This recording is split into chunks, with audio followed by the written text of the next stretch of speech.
Et j'aimerais vous inviter à aller dans le livre de Jérémie. Le thème, c'est le combat de la victoire. Et j'aurais pu mettre comme sous-titre « ou l'usure dans le combat ». Qui dit combat, et parfois on l'oublie, et c'est le sujet de ce matin, on l'oublie, mais qui dit combat, forcément... Alors bien sûr, nous, quand on dit combat, j'ai l'impression, surtout dans nos milieux chrétiens, qui dit combat dit victoire. On a l'impression parfois qu'on va à la victoire sans transpirer. Mais qui dit combat, et on va en parler ce matin, et on parlera de Jérémie particulièrement, qui dit combat dit douleur, dit souffrance. Il n'y a pas de combat quand on ne prend pas de coups, ou alors c'est pas un combat. C'est une séance de thalasso, mais c'est pas un combat. Mais oui ou non? Un combat, c'est bien sûr que nous donnons des coups par la foi, mais un combat, c'est aussi je reçois des coups. Je m'engage pour l'œuvre de Dieu, mais je vais aussi prendre des coups. Et puis, je vais avoir des bleus, des cicatrices, des choses que je ne vais pas comprendre. Et on va lire ensemble, on va prendre l'exemple du prophète Jérémie qui a vécu des combats, qui a eu un bel appel. On verra l'appel de Dieu qui avait résonné dans son cœur. Et puis on verra que Jérémie, comme vous, comme moi, et moi j'aime la parole de Dieu pour ça, enfin j'aime la parole de Dieu, mais aussi parce que la parole de Dieu, elle est la vérité. Elle dit les choses telles qu'elles sont. Et je ne vois pas dans la parole de Dieu, vous savez, d'hommes de Dieu qui sont comme Superman, lisses, où tout va bien. Le seul qui n'a jamais péché, c'est Jésus. C'est Jésus. Mais même Jésus a pris des coups. Même Jésus a pris des coups. Et quel coup! Jésus a donné sa vie, a versé son sang, il y a des cicatrices. La Bible nous dit même qu'après la résurrection, Jésus a encore les mains percées. Alors on peut se poser la question, je pense que dans le ciel, au moins on le reconnaîtra, et peut-être que ces mains n'ont pas été reconstruites complètement, peut-être pour que dans le ciel, dans l'éternité, on n'oublie jamais quel prix Jésus a payé pour que nous soyons dans le ciel. Mais je m'aperçois que Jérémie aussi a pris des coups, et la Bible nous montre aussi, à propos de Jérémie, puis à propos de tous les hommes et toutes les femmes de Dieu qui sont nommés dans la Bible, qu'il y a parfois des moments de découragement, des moments de lassitude, des moments d'incompréhension. Ça fait aussi partie du combat. Et j'aimerais que nous puissions aller dans Jérémie chapitre 18, verset 2. C'est un petit peu le verset d'introduction, un peu le verset, comment vous dire, le fil rouge. Voilà, le fil rouge, c'est la parole de Dieu, c'est ce que Dieu va dire à Jérémie, et c'est ce que Dieu veut nous dire à chacun de nous. Lève-toi, descends dans la maison du potier, et là, je te ferai entendre mes paroles. Il y a une parole qui vaut la peine d'être entendue, c'est la parole de Dieu. C'est la parole du Seigneur, cette parole de consolation, la parole de la foi, la parole qui nous reprend, la parole qui nous secoue, la parole qui nous dit « il y a encore un avenir et de l'espérance ». Combien de fois nous nous sommes levés le matin ou couchés le soir en disant « là c'est terminé, c'est pas possible ». Personne n'a jamais dit ça? Ou plutôt, qui ne l'a jamais dit? Il y a des moments où on est dépassé. Et j'ai besoin de cette parole du Seigneur qui me dit, malgré tout ce que tu vis, à Dieu, tout est possible. Dans le livre de Job, il y a une lumière, c'est je sais que mon Rédempteur est vivant. Je sais qu'il vit. C'est difficile, mais je sais qu'il vit. Et donc, Dieu parle à Jérémie. Dieu, j'aimerais vous dire, n'est pas de prix de cours par nos échecs. La réponse de Dieu, dans les échecs, dans la défaite, dans la fatigue, voilà, c'est toujours de se lever et d'aller dans la maison du potier. Se lever, ça signifie répondre à l'appel de Dieu. Dire voilà, je suis disponible, parle-moi. Et ensuite de descendre, ça nous parle de l'humilité, de la repentance aussi, dans la maison du potier, afin que Dieu nous fasse encore mûrir. Le nom Jérémie, ça signifie Dieu seul peut rebâtir, rétablir ou envoyer. Dieu seul. Et Jérémie est passé par des temps comme vous, comme moi, où il y a des situations où on a le sentiment, ou c'est même pas qu'un sentiment, c'est la réalité, où si Dieu n'intervient pas, tout est perdu. Dieu seul. Et Jérémie nous rappelle, ou plutôt Dieu veut rappeler à Jérémie par son nom, Dieu seul. Dans certaines situations, il n'y a que Dieu qui peut intervenir. Il n'y a que Dieu qui peut agir. Le monde, on le sait, je vais faire un petit peu d'évangélisation, le monde, on le sait, peut nous apporter des tas de choses. mais le monde ne peut pas nous donner de la paix. Peut pas nous vendre la joie. On ne trouvera jamais ça au marché. Donner un sens à notre vie. Dieu seul peut donner certaines choses, les choses qui sont essentielles à notre épanouissement. J'aimerais qu'on puisse aussi aller dans Jérémie chapitre 1er. Alors je ne l'ai pas mis aux vidéos, pardonnez-moi, mais je vais les lire pour vous. Mais vous rappelez l'appel de Jérémie, comment ça a démarré? Pour Jérémie, on le voit au chapitre 1er, au verset 5, Dieu l'appelle et lui dit: avant que je t'eusse formé dans le ventre de ta mère, je te connaissais.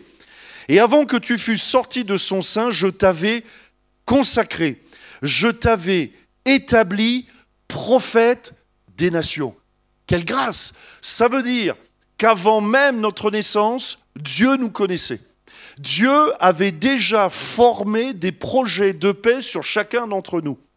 Et au fond, et là je parle aux enfants de Dieu, quand vous faites le bilan de votre conversion, ce qu'on appelle la conversion, c'est-à-dire le moment où on a décidé de marcher avec Dieu, eh bien quand on regarde en arrière, on s'aperçoit qu'il y a eu tout un faisceau d'éléments, de situations, de paroles, de circonstances qui nous ont amenés à un moment donné à chercher et à trouver Dieu. Dieu, dès notre petite enfance, nous connaissait, même si pour les uns ou pour les autres, pour certains, on était loin de Dieu. Moi, je viens d'une famille, ma famille n'était pas chrétienne du tout. On était loin des choses de Dieu, vraiment très loin des choses de Dieu. Il n'y avait pas de Bible. Moi, je ne savais même pas ce que c'était qu'une église évangélique. Voilà, je ne connaissais rien. Je ne savais pas que dans la Trinité, ils étaient trois. Je ne savais pas que dans la Bible, il y avait 2 testaments. Vous voyez, je ne connaissais absolument rien. Mais Dieu me connaissait. Et malgré tout ce qu'il y avait dans ma famille de malédiction ou d'autres choses, parce qu'il y avait des pratiques qui se faisaient, bon voilà, eh bien Dieu me connaissait.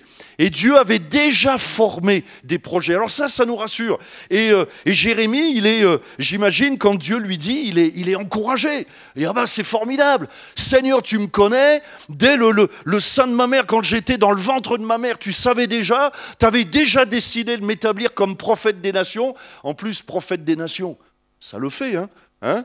On arrive à la pastorale avec la carte de visite, Pierre Drevon, prophète des nations. Là, tout de suite, ça calme, hein.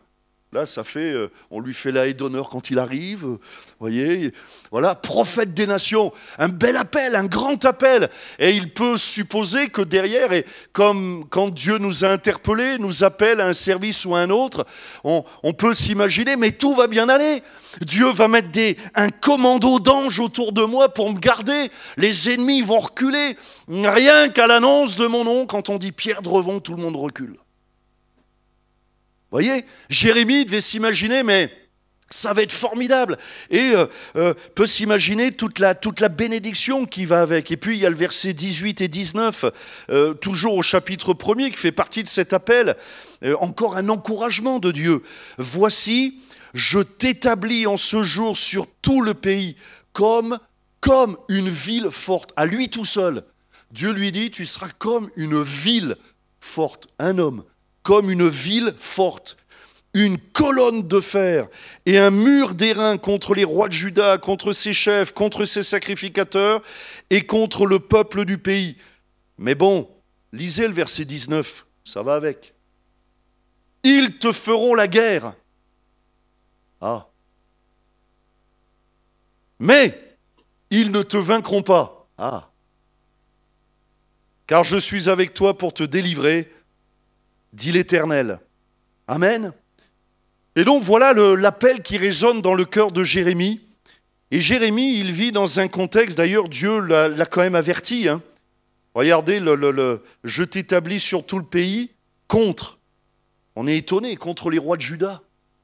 C'est étonnant. Moi j'aurais dit, je sais pas, contre Pharaon, contre les Égyptiens, contre les Philistins, contre les Ammonites, contre les Ammonites phaloïdes et tout, contre tous les Ammonites, les Philistins, tout.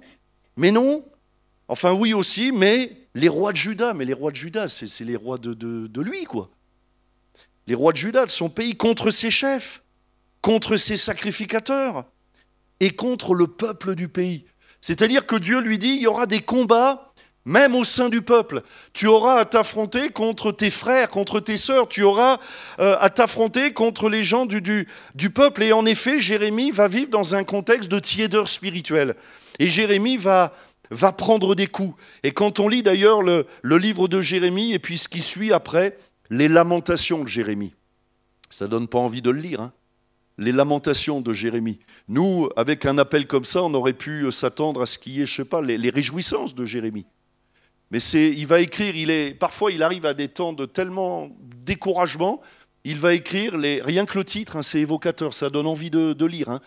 Tu veux te faire du bien, achète-toi les lamentations de Jérémie. Ça donne envie. Hein. Imaginez que le groupe de louanges nous dise, ce matin on va chanter les lamentations. Voilà, le premier qui lève la main, on lui coupe la main. Voilà, mais parce que Jérémie passe par des temps difficiles, et Jérémie, on le voit, il va mener des combats, en effet, il va prendre des coups, parce que chaque fois qu'on prend des coups, chaque coup dit blessure. Et parfois on n'en parle pas aussi, mais il y a des blessures, qui dit coup, dit blessure. Quand on tape, à un moment donné, ça fait un bleu, il y a quelque chose qui se passe, il y a une cicatrice, il y a une blessure qui est là. Et puis de la souffrance. Et Jérémie va utiliser des termes évocateurs. Dans ce temps d'incertitude, de doute, de faiblesse, il va dire à un moment donné, au chapitre 8, verset 20, mais il n'y a même pas de moisson en été. Arrive le temps de la moisson, on ne moissonne rien. Il va parler, vous savez, à un moment donné, Dieu va lui dire, qu'est-ce que tu vois ? Qu'est-ce que tu vois ? Alors c'est des visions prophétiques, mais enfin quand même c'est évocateur. Qu'est-ce que tu vois ? Et à un moment donné, Jérémie va dire à Dieu, je vois une chaudière qui bouillonne. Vous savez, les chaudières qui bouillonnent, en d'autres termes, c'est le problème qui est là sur le feu. C'est le problème. Alors certains pourraient dire, mais j'en vois pas qu'une. Hein. Et puis, on va dans le prophète Jérémie. C'est le prophète Jérémie qui nous parle des sirènes crevassées. Des citernes. J'étais dans Ulysse, là. J'étais perdu dans Ulysse, là. Des citernes crevassées, des citernes, normalement qui contiennent de l'eau. Et bien là, on apprend dans le prophète Jérémie que même les citernes, elles retiennent rien du tout. Elles sont crevassées, elles sont trouées. Alors, Jérémie, on le voit, et lisez le livre du prophète Jérémie, il y a parfois dans son cœur, on le voit, de la déception. Il se pose des questions et il y a autour de lui des mauvais modèles. Il s'attendait à voir des modèles et parfois il se sent seul, comme parfois on peut se sentir seul dans certains combats. Des mauvais modèles, pas ou peu de consécration, pas ou peu de pureté, pas ou peu de foi, pas ou peu d'engagement. Enfin, il le voit autour de lui, il aurait besoin d'avoir comme des éléments, des hommes, des femmes qui l'encouragent, mais il ne trouve que de l'opposition. Et parfois, dans notre service, c'est comme ça aussi que ça peut se passer. Il y a beaucoup d'opposition, beaucoup de combats, beaucoup de difficultés, de l'incompréhension entre les rêves, les appels que Dieu met dans notre cœur, et puis ce qu'on va exprimer, puis ce que les autres vont nous dire. Vous avez remarqué qu'il y a tout un univers. Vous avez remarqué ou pas ? Ou il n'y a que moi ? Ah ben là, vous ne m'encouragez pas. Hein. Moi, demain, je vais chez le psy. Hein. Là, voilà. Il y a tout un monde.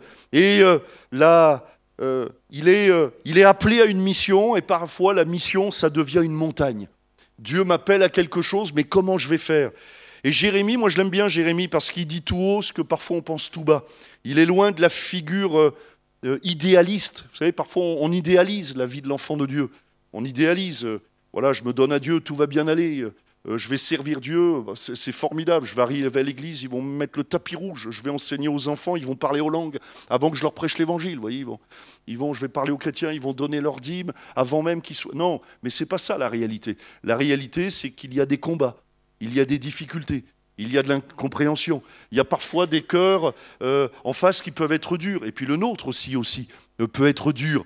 Dieu veut travailler dans notre caractère, dans notre tempérament. Regardez Jérémie chapitre 20, verset 7.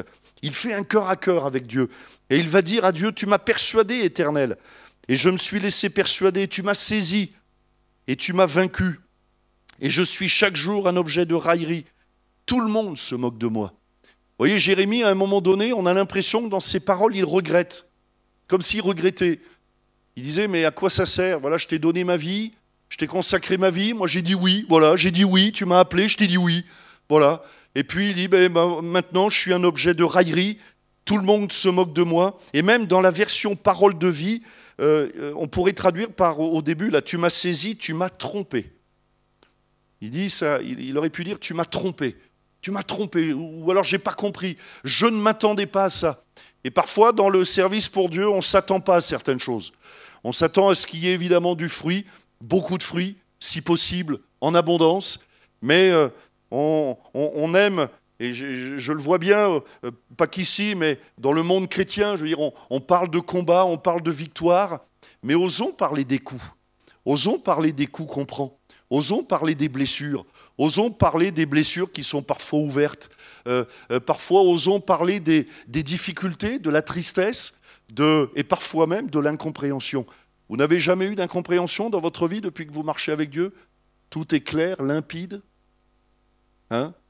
Vous avez pour l'année 2018, vous dites, moi je sais exactement ce que Dieu veut de moi, tous les jours de ma vie, jusqu'au 31 décembre, et après il me renvoie le programme pour 2019. Ben non, ça ne se passe pas comme ça. Marcher par la foi, on a l'impression parfois d'être aveugle. Pourtant, on voit les merveilles de Dieu, on voit la gloire de Dieu, on a compris qui nous étions réellement, nous sommes aimés de Dieu, nous sommes précieux aux yeux de Dieu. Mais parfois, Dieu ne nous dit pas exactement comment vont se passer les choses, surtout quand on veut œuvrer pour Dieu. Regardez ce qu'il dit Jérémie. Jérémie chapitre 20. Ah, le chapitre 20, il est extraordinaire. Regardez verset 11. Jérémie. Mais l'Éternel est avec moi comme un héros puissant.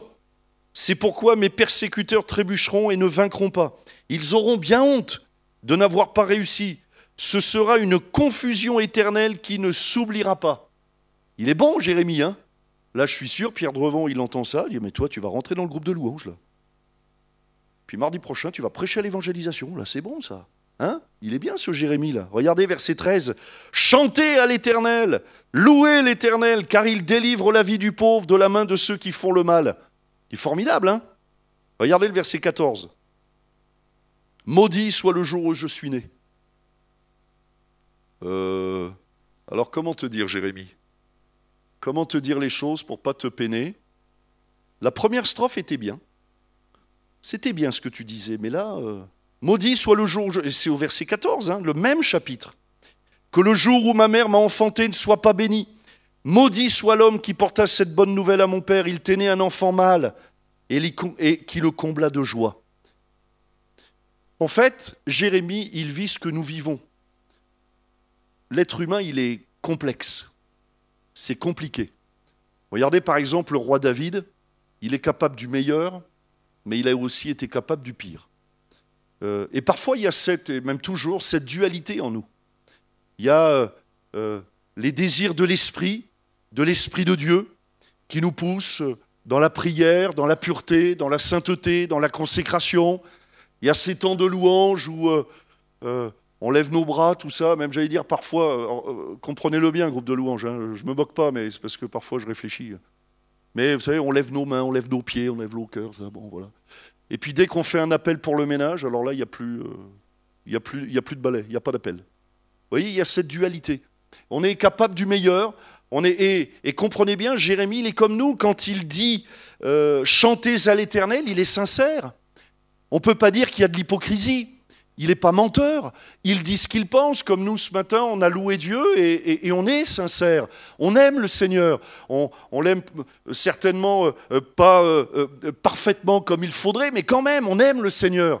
Mais en même temps, on est capable parfois, peut-être dans 2 heures, quand on sera rentré chez nous dans la voiture, parfois de casser le culte simplement avec une conversation un peu dure dans la voiture, oui ou non, ça vous est jamais arrivé? Hein? On arrive à la maison, le poulet est trop cuit. C'est un scandale. Me dis pas que tu as oublié le pain en plus. Ne me dis pas que tu as oublié le pain. Voyez? Et puis on est capable de... Voilà. Alors, et il y a cette dualité dans le cœur de Jérémie. Et ça nous arrive immanquablement. Il y a ce combat, cette difficulté, ces souffrances, ces blessures qui peuvent venir quand il y a des coups. Et regardez la réponse de Dieu. Alors moi j'aime la réponse de Dieu. Je vais vous expliquer quand même. Regardez Jérémie chapitre 18, verset 1er. Moi j'aimerais bien. Voilà, je vais vous ouvrir mon cœur. C'est pas enregistré ce que je dis? C'est enregistré, c'est pas grave. C'est en plus. Moi j'aimerais bien. Vous savez, quand je passe par des moments difficiles, bon remarquez, à nous ça nous arrive jamais, parce que non, ça nous arrive comme tout le monde. Allez voir ma femme, allez pas la voir. Voilà. Ça nous arrive. Des moments difficiles. Bon voilà. Moi, j'aimerais. Et puis, parfois, des moments où on s'est, je sais pas, frotté avec quelqu'un, même dans le service, hein, on s'est frotté avec quelqu'un ou avec lequel on n'est pas d'accord. Et puis, vous savez, dans les Actes des Apôtres, dans l'Église première, il y a eu de vives discussions. Et la Bible est gentille quand elle dit des vives discussions. Mais c'était vif. Vous imaginez des caractères comme Paul, comme Pierre? Vous imaginez ce que ça peut faire, une vive discussion? Moi, j'aurais voulu être petite souris pour voir la vive discussion, les assiettes volées, vous voyez. Et puis voilà, il y avait des vives, il y avait des tensions. Et il y a des tensions dans l'œuvre de Dieu, quand je m'engage vis-à-vis de Dieu, même parfois au niveau de la famille, du couple, au niveau des enfants, des parents, enfin, etc. Il y a parfois des tensions parce qu'on décide de marcher avec Dieu, parce qu'on s'engage avec Dieu. Et moi, voilà ce que j'aimerais que Dieu me dise quand je passe par des moments de difficulté ou quand je rencontre un frère avec lequel on n'est pas trop d'accord. Moi, j'aimerais, vous voyez, m'approcher auprès de Dieu, dire Seigneur, et puis que Dieu me dise, alors qu'est-ce qu'il y a, mon petit bichou? Bah, ils sont pas gentils avec moi. C'est vrai? Non, ils sont pas gentils. Dis-moi qui c'est qui est pas gentil. Ben regarde, lui. Bon, ok, je m'en occupe, mon petit bichou. Toi, tu as raison. T'inquiète, qu'est-ce que tu veux que je leur fasse? Ben, je sais pas, tu coupes une main pour commencer, pour que ça les refroidisse un peu, je sais pas. Voyez, hein? Eh ben non. On aimerait que Dieu nous caresse dans le sens du poil, mais regardez ce que Dieu va dire à Jérémie. La parole, pourtant, Jérémie passe par des temps difficiles. Et il est, comment dirais-je, il répond à l'appel de Dieu. Il est face à l'hostilité, face à à la tiédeur spirituelle. Et il pourrait s'attendre à dire, mais enfin quand même, Seigneur, quand même, je suis là, c'est moi l'homme de Dieu, c'est moi prophète des nations, c'est moi, t'as oublié, prophète des nations. Bon, et regardez ce que Dieu lui dit. La parole Jérémie chapitre 18, verset 1er. La parole qui fut adressée à Jérémie de la part de l'Éternel en ces mots, lève-toi et descends dans la maison du potier. Et Jérémie ne s'attendait pas à ça. Lui, il s'attendait à ce que... Tu n'avais pas autre chose à me dire, Seigneur? Je sais pas, tu ne pouvais pas me dire si tu commençais par mon petit bichou? Non? Bon. Lève-toi. Ça veut dire qu'il était plus debout, qu'il était assis. Et Dieu, en quelque sorte, le reprend. Et lui dit, mais lève-toi, lève-toi, tu es en train de t'asseoir. Tu es en train de t'asseoir dans l'amertume, tu es en train de t'asseoir dans ta blessure, tu es en train de tourner en rond dans ta souffrance, tu es en train de fermer les yeux aux promesses que Dieu t'a faites, aux bénédictions, à l'Esprit de Dieu. Donc Dieu lui dit, lève-toi, tu es une reprise en main, lève-toi, une parole de foi. Et une fois que je me suis levé, descends. Ça nous parle de repentance, d'humilité. Descends dans la maison du potier. Là, je te ferai entendre mes paroles. Je descendis dans la maison du potier. Et voici, il travaillait sur un tour. Le vase qu'il faisait ne réussit pas. Alors ça, c'est un verset extraordinaire. Parce que parfois, on a le sentiment que parce que nous marchons avec Dieu, tout doit réussir. Tout. C'est-à-dire que dans les moindres détails, c'est pas possible qu'un café chez un chrétien soit pas bon. Même le sucre, il est sain. C'est pas possible qu'on le rate. Eh bien si. Il y a des situations où on échoue, où on n'a pas pris la bonne direction, on a acheté la mauvaise voiture, peut-être qu'on a mal réagi, on a, comment dirais-je, à une offre d'emploi, on n'a peut-être pas priorisé la bonne priorité. Ça va, c'est français, je vous dis? Hein, on n'a pas priorisé Dieu. On a fait de belles études, mais c'était quoi au fond? C'était quoi le but? Et il arrive parfois que le vase ne réussit pas. Ne réussit pas. C'est étonnant. Et ça nous parle. Ce verset nous parle d'échecs. On peut avoir des échecs dans la vie. On peut avoir des défaites. On peut prendre des coups dans notre service. Au niveau du mariage, il peut y avoir des difficultés. Il y a beaucoup d'idéalisation autour du couple chrétien aussi. Hein? Parce que mon mari est chrétien, il se lève le matin, déjà son haleine, elle est fraîche. Quand il lève les bras, ça sent bon. Chez nous, on n'a pas besoin de déodorant. Ben ça, c'est pas vrai. C'est pas vrai.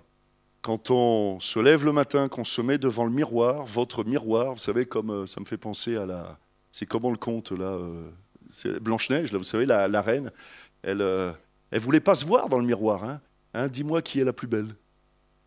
Ben moi, je vous assure, ça fait quelques années, quand je me vois devant le miroir, des fois, j'ai l'impression que je vois mon père. Je me fais peur. C'est la réalité. C'est comme ça. Il peut y avoir des défaites, il peut y avoir des échecs. Au niveau de l'éducation des enfants, pourtant on a fait tout ce qu'il fallait. Au niveau du travail, au niveau de la profession, au niveau du service, même dans l'église. Un combat aussi contre un péché. Parfois, il y a des péchés récurrents dont on n'arrive pas à se débarrasser. Le vase, en tout cas, là, il y a comme... je ne veux pas utiliser le mot sanction, j'en trouve pas, mais comme un fait là, qui tombe, le vase qu'il faisait ne réussit pas. Mais la parole de Dieu, elle est remplie d'espérance. Parce que ça aurait pu s'arrêter là. Le vase qu'il faisait ne réussit pas. Bon, qu'est-ce qu'on fait? C'est tout, on jette. Hein.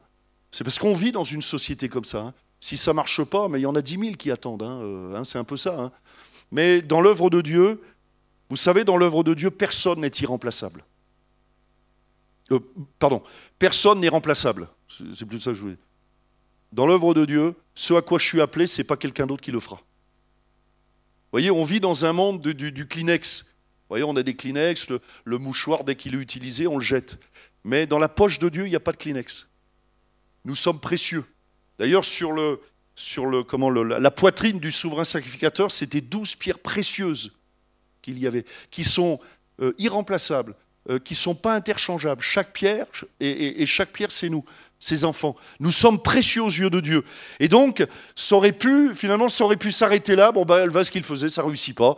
Bon, voilà, ça n'a pas marché avec Pierre. Bon, on va demander à Jacques. Voilà. Mais ce n'est pas comme ça que ça marche. Regardez la suite du verset. Comme il arrive à l'argile dans la main du potier, et regardez la grâce de Dieu. Il en refit un autre vase, tel qu'il trouva bon de le faire. Nous, parfois, on a du mal à trouver du bon après un échec. On a du mal à trouver du bon. Mais Dieu dit, la parole de Dieu nous dit, tel qu'il trouva bon de le faire. Et la parole de l'Éternel me fut adressée en ces mots. Ne puis-je pas agir envers vous comme ce potier, maison d'Israël, dit l'Éternel, voici, comme l'argile est dans la main du potier, ainsi vous êtes dans ma main, maison d'Israël. Et voilà ce que Jérémie avait besoin d'entendre. Jérémie avait besoin d'entendre, tu as des faiblesses, tu as des défauts, mais ça n'empêchera pas l'œuvre de Dieu de se manifester au travers de ta vie. Dieu est le Dieu du encore une fois. Jérémie avait besoin peut-être même de visualiser cette histoire de vase, d'atelier du potier, tout ça. Il avait peut-être besoin de le visualiser pour que ça l'interpelle. Il avait peut-être besoin de voir un vase être détruit et voir un autre vase, le potier, la main du Seigneur, refaire un autre vase pour qu'il comprenne, voilà ce que je vais faire avec toi. Tu as peut-être échoué dans certaines situations, mais ça n'empêche que le plan de Dieu, Dieu ne renie pas ce qu'il a dit, Dieu ne renie pas sa parole. Il y a quand même un appel dans ta vie. Tu es quand même précieux aux yeux de Dieu. Tu restes quand même prophète de l'Éternel. Regardez le roi David. Le roi David a commis des choses horribles. Mais ça n'a pas empêché la grâce de Dieu de se manifester dans la vie du roi David. Hein? Parce que David ne voulait pas perdre sa communion avec Dieu. Et tant que David ou Jérémie comprenaient que le plus important, c'est ma relation avec Dieu, alors rien ni personne ne pourrait empêcher la grâce de Dieu et le plan de Dieu de se manifester. Et ce vase, alors il est intéressant, et j'aimerais passer rapidement, mais le vase, il est révélateur. Il est révélateur de la personne de Dieu, de la grandeur de Dieu. Dieu prend plaisir à rebâtir, à reconstruire. Il est le réparateur des brèches. Regardez quelques exemples qui sont même très significatifs. Dieu va se servir de Moïse. Et vous savez ce que la Bible dit à propos de Moïse, l'homme le plus patient de... Il y en a qui lisent la Bible ici un peu là. L'homme le plus patient du Limousin, de la terre. L'homme le plus patient. Alors nous, on est là, c'est vrai, hein, on vient auprès de Moïse. Oh, Moïse, patient. Je vous rappelle quand même que Moïse, il a poignardé un Égyptien sur un coup de colère. Hein. Alors, vous voyez, quand on regarde le peuple de Dieu, on dit, si lui c'est le plus patient, moi je ne veux pas voir les autres. Et lui, ouais, parce que lui c'était le plus patient. Ok, autre chose? Voilà. mais parce qu'il a plu à Dieu de rebâtir. Moïse est passé par un brisement, par une cassure. Le vase à un moment donné, et puis il y a eu d'autres. On voit Moïse avait certainement du tempérament. Quand vous savez, il frappe sur le rocher, là, qui se lasse un peu. Il fallait taper une fois pour qu'il y ait de l'eau qui sorte. Mais on voit que Moïse, il est énervé, quoi. Il est énervé, alors il tape. Vous voyez ? Mais il passe par des moments de défaite, d'échec, de rébellion. Il faut dire que Moïse, quand même, il était responsable d'une drôle de troupe. Fallait les mener, les hommes, les femmes et les enfants. Il en fallait quand même de la patience. Mais Moïse, il vient avec ses faiblesses et il plaît à Dieu de rebâtir Moïse, de le construire, de le façonner, de le perfectionner, de l'amener à maturité. Et Dieu va en faire un homme de Dieu. C'est ce que Dieu veut faire avec chacun d'entre nous. Des hommes et des femmes de Dieu. Et ça plaît à Dieu de nous façonner, de nous émonder, d'enlever ce qui ne va pas, de nous aider à progresser. Ça plaît à Dieu. Regardez Gédéon, vaillant héros. Mais Gédéon, au départ, c'est quelqu'un qui avait peur de son ombre. Et Dieu va en faire un vaillant héros. Vaillant héros. Regardez Jacob. Jacob, il est extraordinaire, Jacob. Jacob, il est capable d'entrer dans votre maison, de vous vendre votre maison et de repartir avec la maison.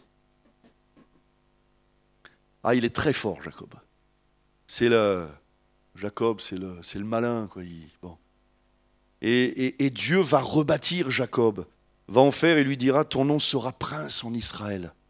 C'est-à-dire qu'il va combattre, vous savez, avec l'ange de l'Éternel, en fait, il va combattre avec Dieu. Et puis, il va... Elle est belle, cette histoire. Moi, ça m'émeut toujours quand, vous savez, quand il se bat avec l'ange de l'Éternel et puis qu'au petit matin, il repart avec la hanche déboîtée, il repart en boitant. Et pourtant, c'est depuis qu'il boite qu'il marche droit. Elle est belle, je trouve, le témoignage de Jacob. Il fallait qu'il passe par là, quoi. Et c'est là. Et Dieu se plaît à rebâtir cet homme, à en faire un homme selon son cœur, comme c'est ce qui est dit à propos de David. Regardez, Dieu révèle sa patience, son pardon. D'ailleurs, même dans le livre des Lamentations, il y a une lumière. Chapitre 3, verset 21. « Voici ce que je veux repasser en mon cœur, ce qui me donnera de l'espérance. Les bontés de l'Éternel ne sont pas épuisées. » Amen. Les bontés de l'Éternel ne sont pas épuisées. Ses compassions ne sont pas à leur terme. Elles se renouvellent chaque matin. Ça veut dire quoi? Ça veut dire que chaque matin, quand on se lève, Dieu, avant même qu'on se lève, se dit « Qu'est-ce que je vais faire encore ce matin pour le bénir, lui ? Qu'est-ce que je pourrais faire pour la bénir ?» Et nous, à tel point que quand on veut rater, on n'y arrive pas. Moi, il y a des choses. L'autre jour, quelqu'un me dit, j'ai répondu un petit peu avec humour, mais quelqu'un me dit comment tu vas? Alors je lui dis écoute, j'essaye de pas aller bien, mais j'y arrive pas. Je voudrais voir ce que ça fait, mais j'y arrive pas. Voilà. Les compassions de Dieu se renouvellent chaque jour. Les bontés de l'Éternel ne sont pas épuisées. J'aime bien ce mot épuisé parce que Dieu ne s'épuise pas, même quand nous on est épuisés. Et il y a peut-être des hommes et des femmes, des frères et des sœurs qui sont épuisés. Mais les bontés de l'Éternel ne sont pas épuisées. Ses compassions ne sont pas à leur terme. C'est-à-dire, c'est pas fini. Nous, parfois, on dit, voilà, c'est fini. Là, c'est terminé. Je suis fatigué. Je ne pourrai plus le faire. Je ne pourrai pas y aller. Mais écoutez, on dira ça quand on sera dans le cercueil. Attendez 2 minutes. Là, on se reposera. Mais pour le moment, tant que Dieu nous prête vie, on peut au moins prier. On peut au moins louer Dieu, on peut réaliser, mais Dieu nous fait grâce. Alors, voilà, les bontés, ces compassions ne sont pas à leur terme. Elles se renouvellent chaque matin. L'autre jour, j'entendais un chanteur, pas chrétien, vous savez, à la télé. Alors, je ne sais plus quel chanteur, qui avait composé des tas de chansons. Et à un moment donné, le journaliste lui dit, mais c'est incroyable parce qu'il paraît que dans le monde, c'est par milliers ou par millions que tous les jours, il y a des chansons nouvelles qui naissent. Par milliers ou par... Enfin, c'est incroyable. Et ce chanteur, il en est conscient, il dit c'est incroyable. Alors le journaliste lui dit, mais comment ça se fait que vous, depuis tellement d'années, vous chantez, vous composez, puis vous faites encore ce qu'on appelle des tubes et le chanteur de répondre, je ne sais pas. Et alors je ne sais pas s'il est croyant ou pas, hein, comprenez bien, mais il dit, mais il doit y avoir quelque chose de divin. Pour qu'il y ait tellement de renouvellement. Il y a comme quelque chose, enfin, je ne sais pas si vous êtes comme moi, mais des fois on se dit, mais là, je ne sais pas, le tube est sorti, bon ben voilà, il ne va plus y en avoir d'autres, quoi. Vous voyez ce que je veux dire? Des fois on a l'impression que c'est fini, c'est terminé. Et même le prédicateur, hein, parfois on se dit, bon voilà, j'ai super bien prêché. Moi c'est ce que ma femme, elle me dit à chaque fois. Non, c'est pas vrai. Bon. Mais parfois, pareil, dans le domaine de la prédication, on pourrait dire, mais hein, et il y a... Bon, là, on le sait, là, on a l'Esprit de Dieu qui nous renouvelle, et qui nous renouvelle chaque matin. Sa fidélité est grande. L'Éternel est mon partage, dit mon âme, c'est pourquoi je veux espérer en lui. Dieu n'en a pas fini avec nous. Dieu n'a pas fini de nous bénir. Et puis, donc, c'est un vase révélateur. Et puis, il y a des vases qui doivent être restaurés. Des vases qui ont besoin de restauration pour plusieurs situations. Il peut y avoir des vases vides. Notre vase peut être vide. La Bible nous dit dans Jérémie 14, verset 1er, la parole qui fut adressée à Jérémie par l'Éternel à l'occasion de la sécheresse. Et on peut passer parfois par des temps de sécheresse. Il y a des saisons dans la vie. Comme j'ai remarqué, comme dans les églises, comme dans la ville, il y a des saisons. Il y a le printemps, il y a l'été, puis parfois il y a des hivers, il y a des automnes. C'est comme ça. Là, il passe par la sécheresse. À l'occasion de la sécheresse, Juda est dans le deuil. Ses villes sont désolées, tristes, abattues. Et les cris de Jérusalem s'élèvent. Les grands envoient les petits chercher de l'eau. C'est-à-dire que les grands, ils sont tellement découragés qu'ils envoient les gamins. Et les petits vont aux citernes, ne trouvent point d'eau. Et retournent avec leur vase vide. Confus et honteux, ils se couvrent la tête. Peut-être que ce matin, il y a des vases vides. Peut-être des vases vides ou remplis de désillusions, de déceptions, d'amertume, de rébellion, même de colère, de ressentiment, d'incompréhension. Dire, mais moi je marche avec Dieu, ça fait tellement d'années, puis là je suis fatigué. Je viens, pourtant je lève les bras, les pieds, tout ce qui va avec. Mais il y a comme l'Esprit de Dieu qui passe, j'ai l'impression que tout le monde est béni, puis que je suis le seul, tout seul, à ne pas être béni. Vous savez, comme l'eau qui tombe et puis qui glisse comme sur les plumes d'un canard. Voilà. Il y a des vases qui sont vides. J'ai besoin d'être rempli de louanges, de pardon, de zèle, d'espérance, de générosité, de confiance. J'ai besoin de m'approcher de Dieu et dire, Seigneur, remplis mon vase. Et Dieu le remplira, parce qu'il trouve bon de le faire. Vous ne posez pas la question, est-ce que Dieu va remplir mon vase? Dieu va le remplir, parce qu'il trouve bon de le faire. Il suffit de s'approcher de lui. Il y a d'autres vases qui sont brisés. Jérémie 8, 21, je suis brisé par la douleur de la fille de mon peuple. Je suis dans la tristesse. L'épouvante me saisit. Mais c'est incroyable de dire ça. La tristesse, l'épouvante. Mais ça ne va pas, ça, pour un enfant de Dieu. Ce n'est pas possible. Mais on peut passer par la tristesse. On peut même passer par la peur. Avoir peur de l'avenir, avoir peur d'échouer. Avoir peur peut-être d'en avoir fait trop ou pas assez ou de s'être trompé. Et c'est peut-être vrai. On s'est peut-être trompé. Il n'empêche que Dieu est le Dieu du encore une fois. Regardez Pierre, il a renié Jésus 3 fois. 3 fois. Il s'est trompé, il a échoué, il a rééchoué. Peut-être même qu'en pastoral, on aurait dit à Pierre, là, ça ne va pas le faire. Là, on aurait dit, non, là, non, ça ne va pas le faire. Mais Dieu va le réhabiliter. Paix mes agneaux. Paix mes agneaux. Dieu se plaît à reconstruire, à rebâtir. Et moi, je vais vous dire quelque chose. Quand on lit les épîtres de Pierre, on voit que c'est plus un super-héros, que vous savez, un gars un petit peu arrogant, suffisant qui parle, mais un homme brisé, reconstruit qui parle. Vous lirez, il y a une des épîtres notamment, il s'adresse aux chrétiens qui sont dispersés. C'est-à-dire qu'il écrit une épître à ceux qui sont seuls, à tous ceux qui sont dispersés, parce qu'il sait ce que c'est que d'être passé par le brisement, la solitude. Et qui mieux que quelqu'un de brisé qui a été guéri par la grâce de Dieu peut parler de guérison à quelqu'un qui est brisé. Et Pierre a été un instrument extraordinaire entre les mains de Dieu. Et il peut y avoir des vases brisés au milieu de nous. Et puis il y en a d'autres, ils sont épuisés. Alors là, il ne reste même plus de vase, c'est pas qu'il est vide, c'est pas qu'il est cassé, c'est qu'il n'y en a plus du tout. Il n'y a plus que des morceaux. Comme en 1000 morceaux, on cherche les morceaux. C'est-à-dire que tout devient pénible. Je suis épuisé. J'arrive plus à prier. J'arrive plus à ouvrir la Bible. Ça peut être aussi... Je ne supporte plus la solitude, je ne supporte plus de me battre avec les dettes, de joindre les deux bouts à chaque mois. J'en ai assez de me battre. Vous savez, parfois on a le sentiment de se battre tout seul.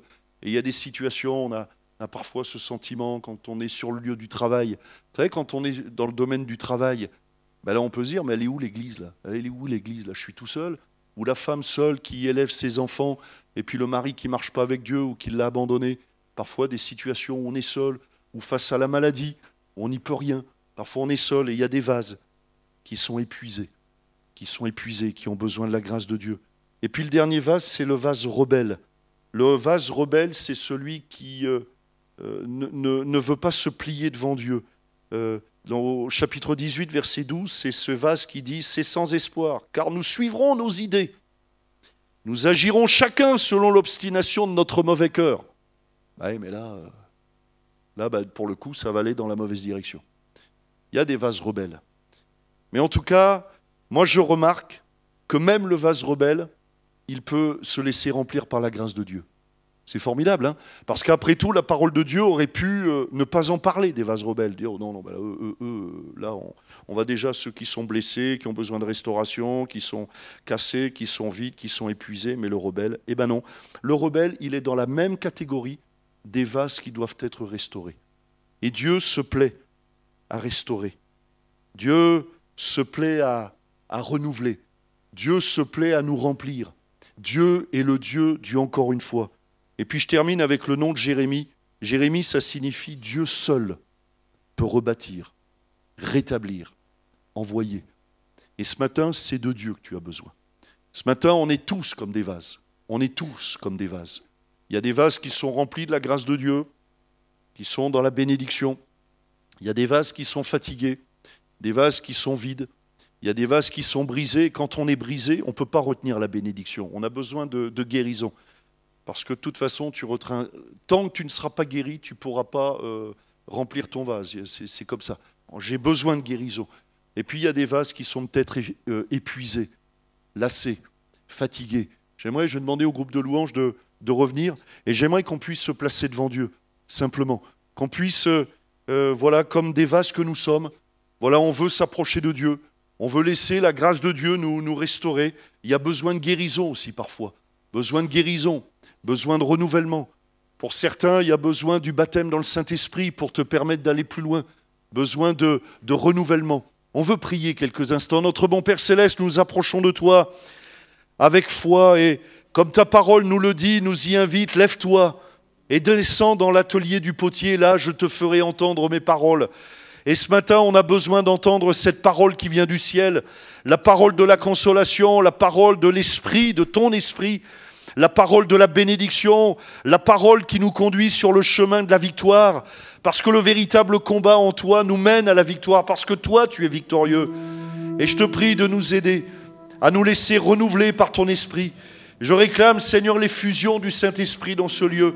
Je te prie, Seigneur, afin que tu souffles dans ce lieu, afin que tu agisses, afin que tu déverses dans nos vases, dans nos cœurs, un esprit de consolation, un esprit de bénédiction, que tes promesses nous saisissent, un esprit qui nous renouvelle, qui nous emmène dans la victoire, dans la consolation, un esprit de guérison qui chasse la dépression, un esprit de guérison qui chasse les mauvaises pensées, un esprit de consolation qui chasse la rancune, l'amertume. Seigneur, je te prie d'étendre ta main sur mes frères, mes sœurs, sur les amis qui sont là, que tu remplisses des vases.